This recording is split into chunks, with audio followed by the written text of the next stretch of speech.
Welcome to In the Lab with Hoopsology, first off-season edition. I am one of your two hosts, Matt Thomas, joined as always by my best friend and co-host, Justin Goodrum. Justin, how you doing, man? Doing really well. It's finally stopped raining up here, so I can't complain. How about yourself, man? Oh man, we had a little bit of rain yesterday. I would love to have some today. We started our 90-degree weather week here in Albuquerque, so it's starting to heat up, starting to feel like summer. I was telling you earlier, I had kind of an old man moment. Got some running shoes for a Father's Day gift and took them out for a spin this morning. Just feeling all motivated and everything. Have some minor goals with that. And just got distracted by a sprinkler, funny enough, and took a bad step off the sidewalk, rolled my Oh ankle. man, But thankfully, I should not be on the injured reserve tomorrow. I think if anything, minor sprain, I could still move around. I could still that's hobble good. all right. So yeah, so we're playing just a tiny bit hurt, but man, I'm pumped because we have a ton of news to talk about. It's been over a week since the Denver Nuggets brought the first NBA championship to Denver, but lots of news has broken since then. And that's what we're going to be focused on today, breaking down some of the latest headlines. And I want to start with a massive trade, a trade that was talked about for a long time. Bradley Beal is someone we've talked about and covered with multiple reporters. It was thought for a long time he would potentially be a lifelong Wizard. Not the case anymore. He is being sent to the Phoenix Suns, as you've probably already heard. The Suns send Chris Paul, Landry Shamet, and multiple second round picks, as well as multiple pick swaps to the Wizards in exchange for Bradley Beal. Um, Go away, pop up. So Bradley Beal, Jordan Goodwin, and forward Isaiah Todd, who's on the last year of his rookie contract as the 31st pick from 2021. He's played mostly with their G League affiliate. This is from both Woj and Shams. Justin, a lot of mixed reviews on this trade out there, and I want to get your take on it. Do you think, I guess let's start simplistically with overall, is the trade helpful or harmful to the Phoenix Suns, who obviously have a new excited owner and have title aspirations? Yeah, I think this plays from the Miami Heat playbook. Of you have your core superstars and you kind of get some like scrap parts somewhere else. I don't mean to refer to human beings that way, but I think we've seen this with kind of from Miami and Cleveland in terms of having your core stars, and you kind of just get people, that want to win a title just off the market. So I think this is very similar to that. Um, I have mixed emotions about this trade, like you do. I think from a Phoenix Suns perspective, I do like it. I think it is an upgrade from Chris Paul for sure. I like Bradley Beal. I think he's going to be motivated. I think it's one of those things where we saw with DeMar DeRozan, where I felt like he was shackled in San Antonio. And I think even in a Chicago Bulls situation, now granted they're going through their own problems, but when Lonzo Ball was healthy, I think you saw him really thrive there and really enjoy it. And I think you're going to see something very similar with Bradley Beal. So I like it. I like him for this team. My only concern is you got a lot of guys who want the ball. Bradley Beal, Kevin Durant, and Booker, as well as DeAndre Ayton, who has kind of been on the out. So if he stays with this team, I think unlike the Golden State Warriors, where I think there was a sense of unselfishness, I don't know if that's going to fly in Phoenix. So that would be my concern. Yeah, I'm a little less positive about this trade than you are. I think I'm giving this trade just barely a passing score with Mm. a C minus if I have to grade it like we're in class. And reason I give it a pass is because with Chris Paul, I think the fit is better, but I think there are multiple legit concerns now. I mean, 2 years in a row in the playoffs where he just hasn't been available. So you have Bradley Beal, who, in spite of some injury history himself, I do think he has a much better chance to be available. My concern on the floor right now is I don't really want Bradley Beal as a primary playmaker, and I don't really want Devin Booker. I know he has that capability. He showed it some in the playoffs, but it didn't really lead to much success for the Suns. I don't really want either of those guys being primary playmakers. I want them more getting the ball in certain sets, off of screens, things like that, through movement in the offense. And of course, we'll see how this works out for them. Um, but overall, right now, I think this also sets up a scenario for the Suns where if you want extra parts that are above just minimum contracts, just looking to get in the league, which I think you need if you're going to win a championship. If you look at the roster now, they just got Beal. They can't trade him for some time anyway. They're not trading Booker, no way. They're not trading Durant, no way. Interestingly enough, I think if you could trade Durant back for the pieces they gave out, they're in much better shape as a whole unit. But that's not happening either. Let's be real. So that leaves DeAndre Ayton as your player who's most likely going to be traded for parts, in my opinion, just because I don't think, especially with how the salary cap rules are adjusting, I don't think you can even afford to keep him, even though of those pieces, he is kind of one of the logical pieces you would want in order to take on if you're assuming the Denver Nuggets are going to be your top competition next year. He's one of those players that if he gets on fire defensively, if he's more engaged than he was certainly this last postseason, he presents a real threat to Jokic. You're never going to stop Jokic, but maybe you slow him down a little bit and help your offense perform better than their offense does overall. I don't think Beal gives them the extra firepower to get over the hump that is the Denver Nuggets because of the reason you mentioned that the ball can only you only have a certain number of shots. Bradley Beal has had impressive numbers. I believe it was 2 years ago, maybe 3 years ago that Bradley Beal led the league in scoring, but he had a super high usage rate on that Wizards team. So, I'm doubtful at best. I said a lot there. So I guess you're feeling overall that at this point in Chris Paul's career, he's probably not as helpful to the Suns, even if the fit is better compared to Bradley Beal.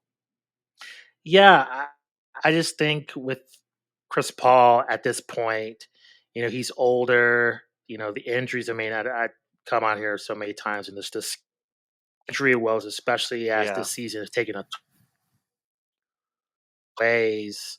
And I think with Bradley Beal, again, you have kind of two philosophies with teams these, or kind of go for it all and just win the title at kind of a kamikaze mission for 1 or 2 seasons. So it looks like the Suns are going for it, kind of go for it all and just kind of see what happens. So Yep. And I think that's understandable. I can't really fully judge this move until we see what other moves they make this offseason.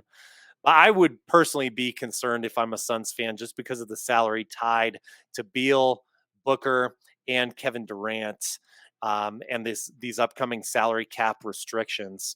So it could get really interesting in Phoenix, and you could have a situation where to be competitive, maybe they have to force someone out if things don't go well this season. So moving on, we have a lot more to cover today, a lot of news that has gone on. One of the pieces of news, interestingly enough, is the Ja Morant suspension was announced. And this was something that Adam Silver had mentioned.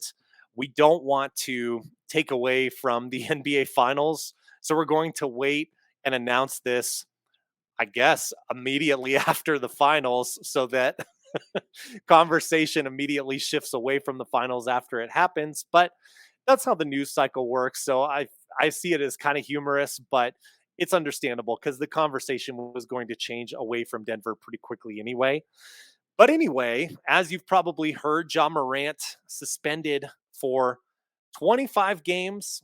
I guess repeat offense of brandishing a weapon, a pistol specifically, on his, well, not even his social media, a friend's social media in this second offense. John Morant was seen holding a gun while they were listening to music and dancing in, I believe, an SUV. Um, Fair or foul for a 25 game suspension at this point, Justin? That's tough. I do see it's fair. I mean, look, basically, John Morant lied. He went back in his word. I mean, I think we both thought him going, what was it, to Florida for quote unquote, I don't know what you call it, a rehab or some kind of just help. Yeah. And I think we thought it was a farce, and that proves that. It makes you think you have to drop the hammer on him. And ultimately, I think, particular, it's like, what kind of message are you sending? Like, what is this guy gonna do? Like, it's just one of those things where he's being reckless with a weapon, and this is not him going to the shooting range. This is not him, because there's plenty of people that have guns, and that's perfectly fine to do that. But I just think where he has brandished weapons in a pretty reckless manner, that has to really evaluate, and I think they made the right decision. I think the true foul here is what you mentioned earlier, which is a great point that that rehab or whatever it was that happened was kind of a joke. I mean, when someone is having serious issues and they go to rehab, it's not like 1 week away and then you go back to your job and go back into the same environment that kind of caused the problems in the first place.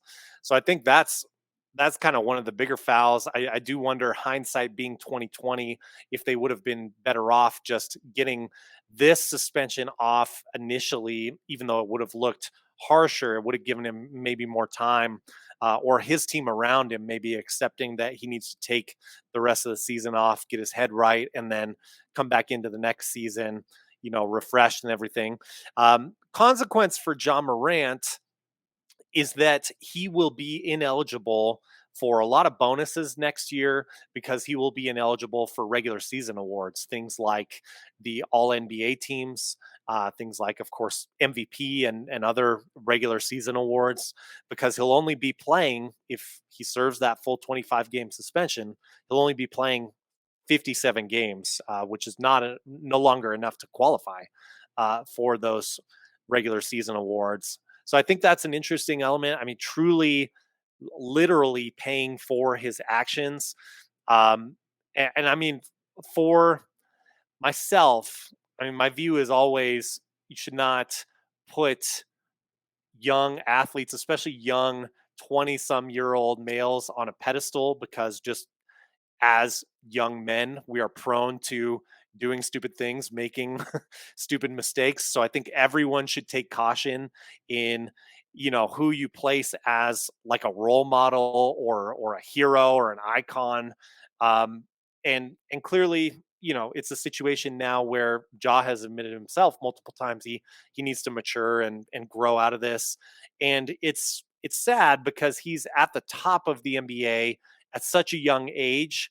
He has outshined Zion Williamson so far in his career, which people on draft night were not projecting that would be the case. Certainly, I mean, Zion was like the odds-on favorite, like almost a situation like you bet your life this guy's going to be the most successful draft process prospect in this class. We'll talk about Zion in a minute here, but I think with I don't want to name any specific names or get too political or anything, but the NBA also supports specific political party initiatives, and the gun thing goes against that political support that they're giving, and that most of the players, you can't say all really, but most of the motion in the league and certain initiatives that they're promoting goes directly against that. So understandable to me from that sense why that suspension happened. Feels a little harsh to me, but makes a lot of sense. So the league is in a spot where, with John Morant, they are making this choice to, as you said, put the hammer down on John Morant so that he can hopefully clean up his act, mature a little bit, kind of a forced maturity to continue to have that cash flow and continue to grow as a business empire in and of himself, with how successful he's been as a Nike brand. There's another situation brewing here that we haven't talked about yet on the podcast because it was very new news last week, but the story has blown up, and it's who I just mentioned, who was in the same draft class from 2019 as Ja Morant, number one pick, Zion Williamson, Pelicans star, often injured, often unfortunately out of shape. Maybe some of that tied to the injury situation, but to say the least, it has been a disappointment so far. I think overall is fair to say for Zion on the Pelicans. I'm going to try to recap this situation. Justin, feel free to cut me off, or add to it when I finish here. But basically, we get an announcement that Zion, with his significant other, are expecting a child. Uh, Something that is wonderful news. So congratulations on that. Uh, Things take a turn for the much wilder here. Yeah, to go left. Yes, it does. Um, I want to be strategic about how I say this. So we get word on Twitter from another, apparently one of Zion's partners, that uh, she may also be pregnant with um, with his child. I don't know that that's been confirmed yet. Uh, this this lady also happens to be an adult entertainer, which just kind of adds another element. She is, media savvy. So Zion's in hot water. Uh, and then the last I heard of this situation, I'm sorry, before we go there, she's sending out on social media text messages between her and Zion Williamson, allegedly, and his plans to move her to New Orleans, all kinds of things. And apparently, this wasn't cleared up. So when Zion makes this news of a child coming with his girlfriend, she's a little bit taken aback by this and wants, I guess, some revenge here. Um, Now, the last I heard, Justin, and again, I don't want to dive too much into this, but she's also alleging that she has video that might be released, um, which I believe is also kind of blackmail, and doesn't seem like what she's doing is legal at this point either. You got to imagine Zion's legal team is going to be on the case. I don't know. I'll leave it there. Please feel free to fill in any gaps that I might have left out. And then also, I mean, we just talked about Ja Morant being suspended for conduct detrimental to the image of the league. Does this qualify as something where you could see, even though it's a very personal situation, it's become so public that maybe a suspension is warranted? Yeah, so there's several ways to break this down. Number one, just real quickly, the adult entertainer, if that is true, releasing the tape, I think is despicable. So that's number one. Number Yeah. two, in terms of tarnishing the league, I think there's some key differences. One, I think a gun with John Morant, especially within the strip club, very reckless. People could have gotten hurt. Number two, there's been some other incidents confirmed by the Athletic that did go down that were of a violent nature.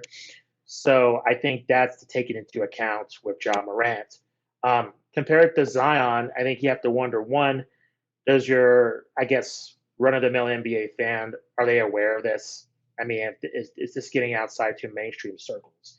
Number two, like what is the damage of this exactly, right? Like he has problems with his personal life. So does a lot of America. So I don't really Sure. understand, and I think for me, it's hard to justify suspending him and really taking it super seriously unless there's some kind of crime committed in terms of assault of that. If he's committing a crime, other than that, with his personal life, I don't think there's anything to warrant a suspension. I mean, look at with combat sports. I mean, Floyd Mayweather committed uh, countless domestic violence Hmm. just issues. He never got in trouble. Same thing with Conor McGregor. Nothing happened. You take a look at Mike Tyson. He went to jail, came back, and now he's a hero. So I just think, in our society, one, I think with Zion, if anything, you know, he's probably being praised to some extent, unfortunately. Number two, I just think I just don't think it's going to really hurt the league out there. And I think it's up to really, Charles Barkley came out with that commercial, in the 90s saying he's not a role model. True. These athletes are not your role models. It's true. You could take aspects from them in terms of how they are, in terms of mimicking their on the court style, but to look at them as perfect human beings, you don't know them. Jim Rome had a really good point. This is back, I don't know, when I was in middle school, high school. You don't know a person until you get to know them. Even then, you don't know. You get, I mean, it happens all the time where you're friends with somebody for 20 years, and all of a sudden something happens, and Sure. it cuts people off guard. So I just think it's up to parents, and I think it's up to just if there's any younger listeners of this podcast. I think look at the people in your lives that are actually making a difference as role models. And I think to look at celebrities, athletes, as this, beacon of, being perfect, they're humans just like everybody else. They're going to make mistakes. So it's a long way to answer. I don't think a suspension is warranted. I think that's ridiculous. If so, what are we going to police everybody's personal life? Yeah, Um, I think so you're I right just on think the I don't. money. Yeah, I don't know. Yeah, no, I think you're right, and I think there isn't the same kind of concern that they have compared to the Ja Morant situation. Even though maybe you could argue, I mean, if we lived in a more moral society, maybe there are some concerns that should be there. But I think you're right, and I don't think he will get suspended for this. But let's talk more specifically organizationally about the Pelicans. So you have, in my opinion, like kind of a big red flag in the injury thing, that past history, and then also the being out of shape thing. And now, the word on Zion that I remember hearing distinctly, and of course, you know, ESPN runs the NBA draft. I mean, they have an interest in promoting these players. They also, of course, broadcast NBA games. So the word on Zion coming in sees this high character, high class, kind of guy, just high character prospect. He's going to be awesome for your franchise, not only on the court but in the locker room as well. Well, now we see a little red flag here. And look, for the record, it's not just NBA players. It's certainly not just Zion. I mean, when you're young, we mentioned it with Ja. When you're young in your 20s, you have a lot of money, power, fame. These things do happen, unfortunately, and it gets to people's heads. It's a lot to take in, and you make maybe some bad decisions, hopefully not many awful decisions, but sometimes that happens too. But if you look at those red flags that I mentioned, are you wanting to keep Zion around? I believe he has 4 more years left on a $195 million deal. Do you think there's any smoke, any reality to the fire of the trade rumors that are surrounding Zion right now? Or do you think in a couple weeks, maybe this all blows over? Well, we're seeing with teams that they deny trading players and then they'll trade them. So I mean, I think that take them at their word. Let's take it with a grain of salt. In regards to trading him, I think that's a Jake Madison question of the Locked On Pelicans podcast For in terms sure. of logistically how that would work. I guess in a fantasy scenario, if there's a way to get rid of him, I would. I think it's I would over. too. I just and I'm a fan of Zion. I really am. I've been pushing it ever since. I mean, honestly, he's the player I associate right before the pandemic.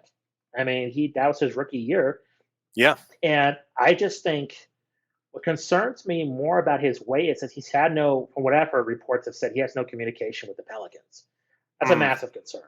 Like it's just one of those things where he has, and JJ Redick, he mentioned it when he was a teammate of his. Like he has no connection with the team, he has no connection with the organization, and that tells me he's not taking his, him losing the weight serious and him being in playing shape. I mean, you take a look at Jokic. Remember what was, and unfortunately, I think there's a little. I don't like the fat shaming that's been going on within the NBA recently. But I think you see it from a constructive criticism side of, improving your fitness and conditioning on the court.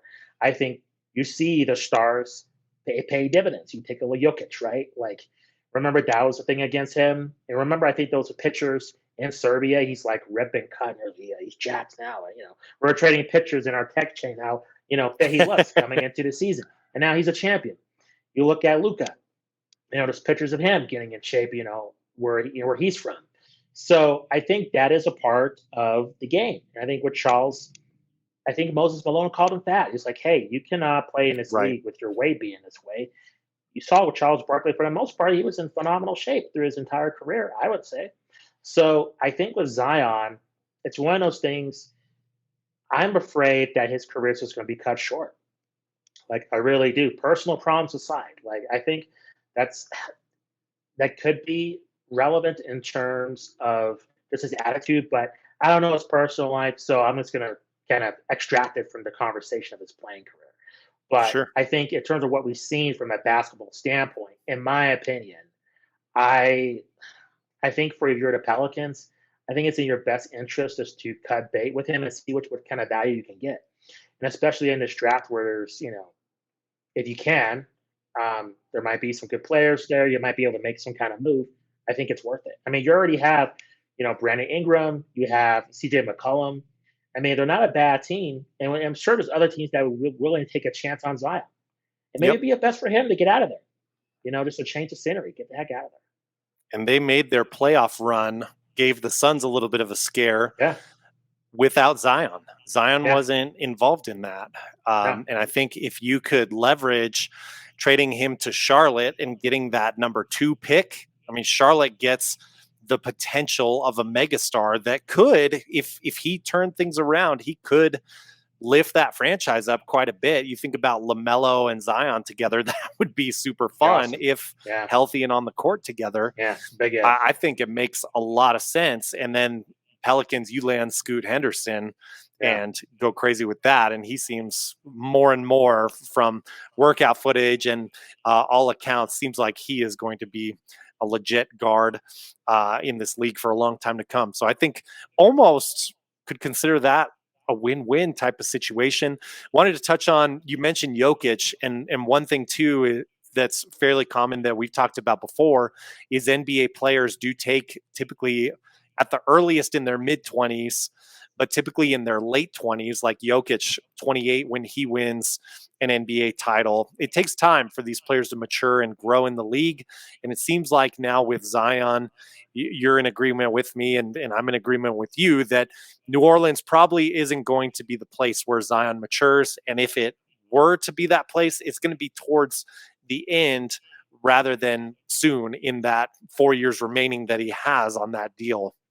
So I think with multiple red flags that we mentioned before, I do think it's time to trade Zion at this point as well. Yeah. Agreed. So, one more topic I want to touch on really quickly with you, Justin. We have kind of I guess, blowback from some of the reactions that Jokic has been giving to the title. I guess there's sort of a sense maybe he's too aloof for some people's taste. There's a whole clip that someone put together. Wish I could credit or wish that I knew even who the person was who spliced it together. But all these Jokic answers, saying that they don't like going to work. No, they're lying. Saying, his reaction to the Denver parade news that no, we don't have a parade. I need to go home. When really he just ends up going to Vegas and partying anyway. Um, there's been multiple things, his sort of nonchalant answer right after he wins the title of, this is good. The job is done. Now we can go home. Um, so Justin, I mean, the loyal listeners here know that you and I both are fans of Jokic and big fans of this Nuggets team. It may not be our team, but it's one of our side teams.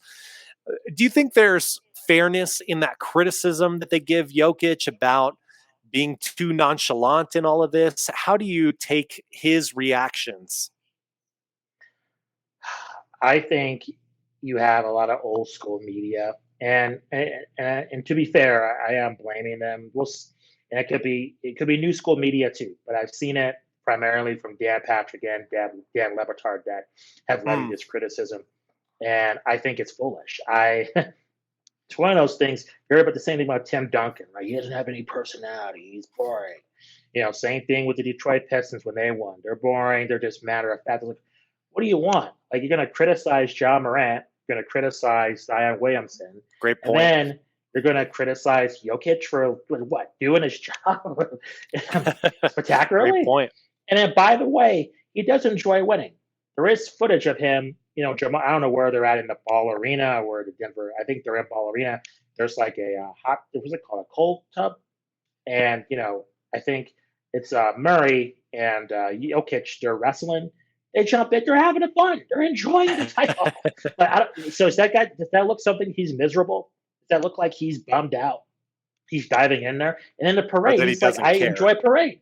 Yeah, like he's enjoying the parade. He said himself he enjoyed the parade. So I just I think it's foolish for I don't know these media. They want to act all high and mighty, and they want to think they're the elder statesmen of this traditional sports, Yeah. and they're no better than your young 12-year-old on Twitter in terms of nitpicking you know athletes or celebrities. They're the same way, so it's ridiculous.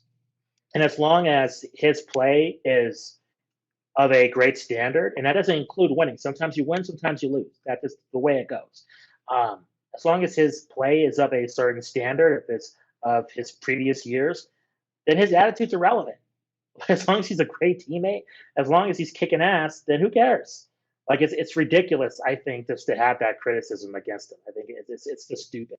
But I'm not surprised. I just think, especially within sports, people want charisma. They want just the flashiness, even though they won't admit it. That's what they want. Yeah.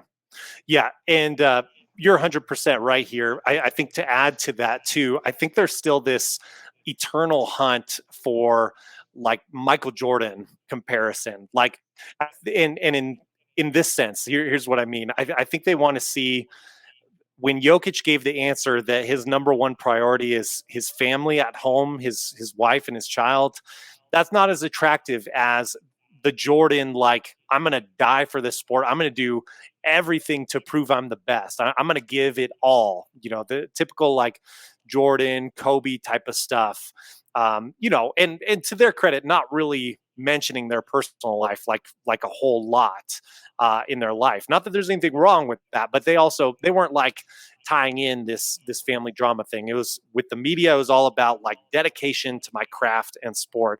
Whereas Jokic is willing to say like, no, look, this is my priority. I do this to support them in a way, which I think to most average fans and most people like away from the media scene, I speak for myself. Certainly, I love seeing this. I mean, this is something that I can show to my young kids and say like, isn't this awesome? How he values his family life, just like I value our family, and yet he's so great. He's achieving this great status. I mean, doing things above and beyond what Wilt and Kareem were able to do in a playoff run. So I think there's that. I think another element of this too, if Dan Lebitard is one of the folks, you know, hurling criticism at Jokic for this, I mean, I think it makes Jokic look all the more cool that he can kind of like do this so easily without caring, quote unquote, Right.